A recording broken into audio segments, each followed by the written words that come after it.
going on, beautiful jellyfish? It's Tracy. Thank you so much for taking a little bit of time today to hang out with me. I really appreciate it.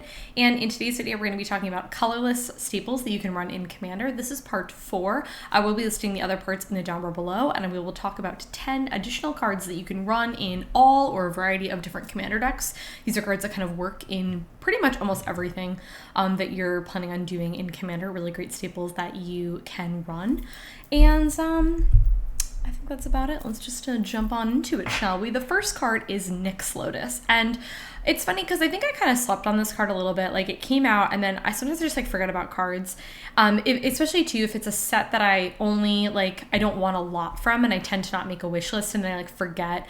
And then I remember I was trading a couple of days ago, or this was months ago. I don't know why I said a couple of days ago. It was months ago, and someone had a Nyx Lotus in their binder, and I was like, let me just test this out and try it out. And I got it for zombies just to kind of see how it would go, and I really like it. I think if you're building a particularly monocolor deck, I think this is a great staple to have. It does enter the battlefield tapped. However, there are things that you could do to definitely make this enter the battlefield untapped, and if you're producing a ton of devotion, this is really, really great. One of a lot of one color, you're producing a lot of that color. So my thought process behind this in zombies in particular is Mikaeus is triple black, so I thought I'd be producing a lot, and so far so good. I've only drawn it once or twice, but I do really like this card, and I think it's really great, particularly in monocolored decks. So okay, next card is Sword of the Animist, and I apparently liked this card so much that I put it on here twice, and I realized that I was I can't talk about that card 2 times. I was so I had to find another card to throw in this video, but Sword of the Animist is so incredibly good, and this is for my people who are trying to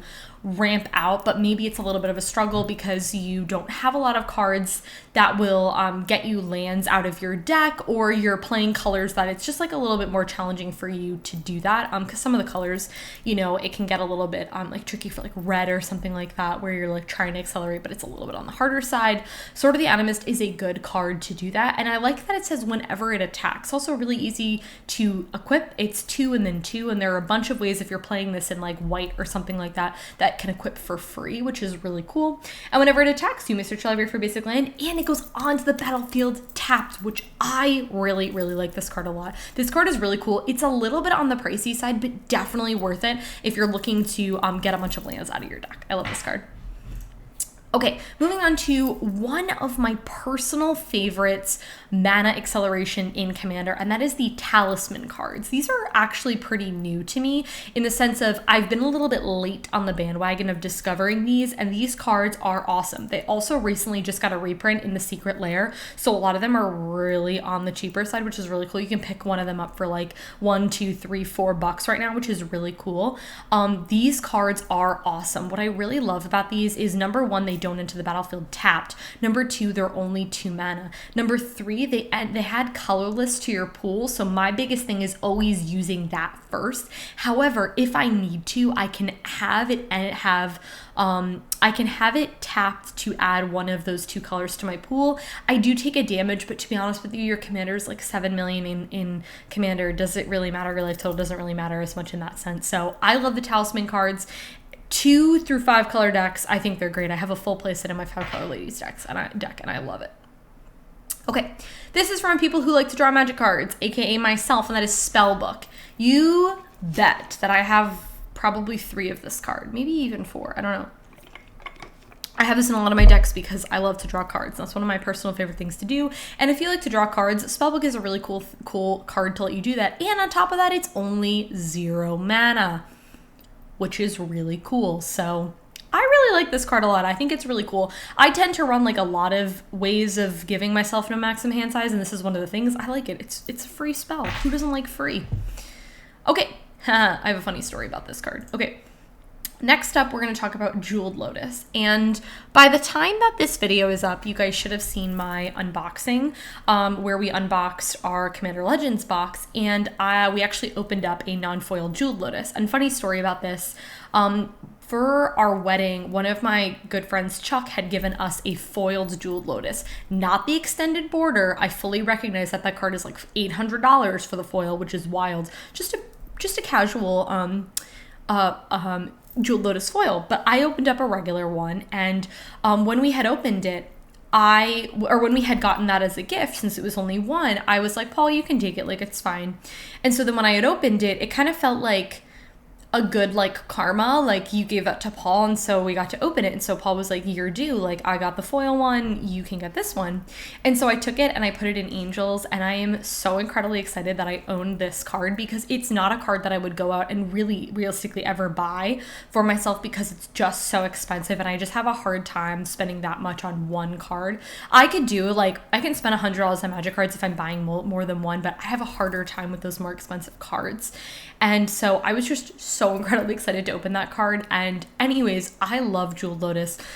I don't think, if you are someone who's on a budget and you play in a more casual setting, you do not need to go run out and get a Jeweled Lotus. I'm just here to say that. This is for my people who have a lot of money to spend on commander cards, and you're just looking for a card to make your commander deck better. Like, if you're playing primarily with, like, friends who have casual commander decks and you've got precons and stuff, and I always like to mention that, and sometimes I feel like a little bit of, like, a broken record, so let me know if you guys, like, don't want me to mention that, but I always feel like when I talk about more expensive cards, I get that not all of you who watch this channel are like, I'm here to spend hundreds of dollars a month on cards. I totally understand that. I only spend like maybe $100 or so a month on Magic cards. I don't, I'm someone who is, I don't go out and blow like thousands of dollars a month or anything like that on cards. I also get quite a bit of cards through trades as well. But anyway, it's just Magic is one of the things that I just really enjoy spending money on. But Jeweled Lotus is really, really cool because it's 0 mana and you can only use it to cast your commander, but you can sacrifice it so that you can cast your commander. Like, you get 3 in your pool to help you cast your commander. What's really, really awesome about this card too is if you have a commander that's like 3 mana or 4 mana or something, you're basically getting your commander out for free, which is really cool. And it helps too with, like, if you've got commander attacks, like let's just say you have a commander that's that's like 2 mana, and then you get this and it gives you 3 mana, you can help pay the tax with it, which is really, really cool. So I really, really like Jeweled Lotus. And the tricky thing too is, like, it's not a card that you're gonna really find at like someone's binder or something like that. It is kind of a card that you're probably gonna have to go and save up money for. But I would say, for if your commander is really high CMC, like I have this in Avacyn, I've also mathematically figured out that I can cast a turn 1 Avacyn. It probably will never happen in my life, but I can do it, which is really fun to know now that I have the Jeweled Lotus. So anyways, okay, let's move on. Sorry, I spent a lot of time talking about that card, but Jeweled Lotus is really cool. Okay, Icon of Ancestry. This is for my people who are, what's it called? Tribal. For my people who like tribal stuff. Zelda is literally in my line of vision. She's staring this way, and I'm staring this way, and I need you to move, baby. So Icon of Ancestry says, when it enters the battlefield, you choose a creature type. So again, you're playing this, tribal, whether your stuff is high CMC or low CMC. I have this card in Zombies, which tends to be on the lower side, but then I also have this card in Avacyn. I believe I have this in Avacyn. I'm pretty sure. I definitely have it in Zombies. You can see Zelda's little tail there. She's really annoyed because I'm trying to block her off so that I can see my screen, and she's like really annoyed with me right now. She's like, move your hand! So first off, creatures of the chosen type get +1/+1, which is really, really cool. And then you can look at the top 3 cards of your library. You can reveal a creature from among them, put them into your hand, and you put the rest on the bottom of your library in any order. If you're playing a tribal deck, I would totally recommend running this card. I love that they get +1/+1, and then for 3, you can just look at those top 3 and you can get all of those cards that you see, or one of those, sorry. You can reveal 1 creature card. It says a creature card of the chosen type. So let's just say you get all 3 or whatever. But yeah, if you're playing like goblins, elves, all that sort of stuff, card's great. Okay, the next card is Commander's Plate. This card is so cool. So this is a 1 mana equipment, and it equips for 3 if you equip it to your commander, and then it equips for 5. But again, if you're playing this with, there's a ton of white cards that you can play where you can equip this for free or things like that. But equipped creature gets +3/+3 and has protection from each color that's not in your commander's identity. This card is awesome. If you're built, like, to be honest with you, even if you're not building like Voltron or whatever, I think that this can go in a ton of different commander decks to protect your commander. I've recently been really evaluating and thinking through. I feel like a lot of times I leave myself susceptible to people, coming and destroying my commander, and I've just been thinking of ways to help protect me and help get me there. Commander's Plate's definitely a really good one. A little bit more on the pricey side, but definitely a good one. All right, excited to be talking to you guys what was that sentence? Excited to be chatting with you guys about the next card, which is Ashnod's Altar. Okay, this card is so cool. So it's 3 mana, and you can sack a creature to add two colorless to your pool. What's really, really awesome about this is if, let's just say, somebody is going to blow up the board, like they're going to either exile the board or whatever, you can get around this by bringing them to your graveyard by sacrificing them. You can do this as many times as you want. So if, like, you know, you do that and then you generate all this colorless mana to do whatever it is that you need to do. Best case scenario, I assume, for this one is something where you want creatures to be dying in your graveyard, / like you're playing a bunch of artifact things, because you're going to get colorless to your pool, so you can cast those sort of those sorts of things. So yeah, Ashnod's Altar is a really, really, really cool card. Okay, I don't know what it is about this card, but the spelling of this always throws me off, and that is Kuldotha Foregmaster. I don't know if I said that right, but anyways, moving along. This card is so cool, and it's funny because I don't really feel like I see a lot of people play with this card, and Paul actually has this in Artifacts and in Karn, and he's tried to take it out so many times. I told him, I was like, you can't take this out, this card's sweet. It's a 5 mana 3/5. You tap it and sack 3 artifacts to tutor for an artifact and put it onto the battlefield. What I think is so incredibly cool about this card is that you're playing artifacts, you play this card, you're gonna sack your things that you don't care about. You're gonna sack your things like when this artifact dies, or you're gonna do those 1/1 mirror tokens that you don't really care about, and then you get to sacrifice those, and then you get to bring out something really, really big. The fact that you get to just bring out your really, really big threatening thing, I think is just so incredibly cool. If you're playing artifacts in Commander, 1000% recommend I would run this card. I think it's really good, really strong. And the last card that we're going to be talking about in this video is Unwinding Clock. This is for my people, same thing as we talked about before, who are playing artifacts in Commander.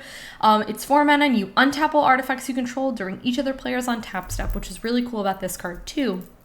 As if you're playing things like artifact lands, those, correct me if I'm wrong, they still count as artifacts. They will untap during your untap step, which is really cool. And then if you've got all your mana acceleration and all that sort of stuff, and if you've got flash because you're playing your shimmer mirror or whatever it is your situation, and you just get to do all these crazy shenanigans because you're playing artifacts, and that's just what artifacts do. So if you're playing artifacts, I would definitely recommend throwing in an Unwinding Clock. It's a great, great card. So yeah, guys, that is everything for this video for talking about 10 additional colorless cards. I really hope that you enjoyed this video. I'd really like to know in a comment what are some of your favorite colorless cards, and they might be featured in future parts. If you enjoyed this video, go ahead and give it a thumbs up, subscribe to our channel if you're not already, and I'll catch you in my next one.